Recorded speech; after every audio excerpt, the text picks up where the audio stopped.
យើង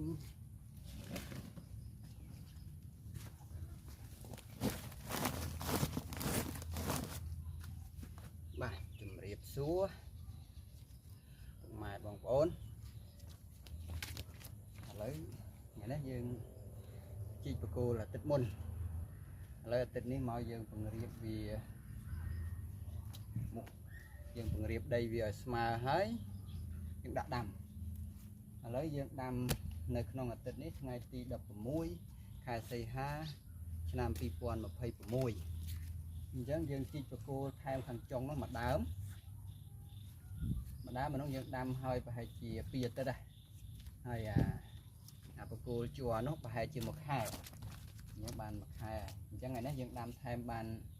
2បកគោល4អានេះមួយទៀត5ប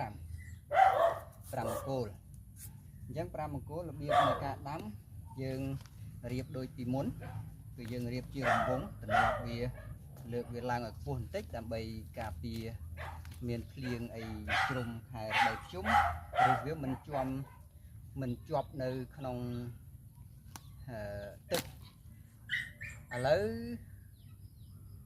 យើងចាប់ដើមរៀបហើយយើងដាក់សកៃដូងតែលើកនេះ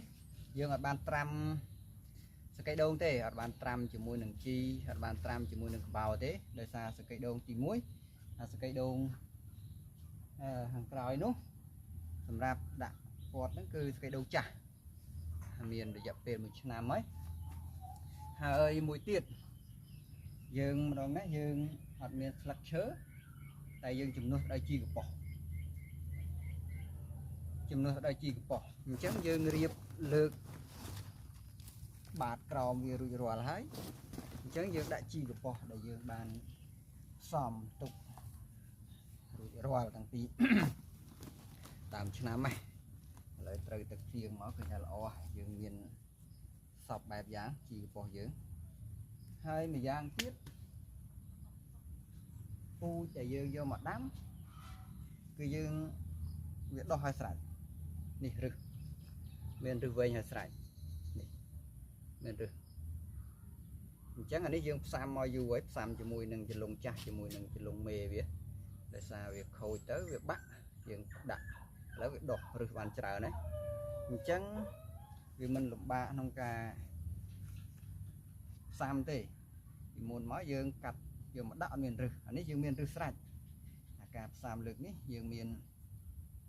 រឹសស្រេចអញ្ចឹងយើងមើលរមុខដាក់ខាងនេះចុះវាមានជាតិឆេះ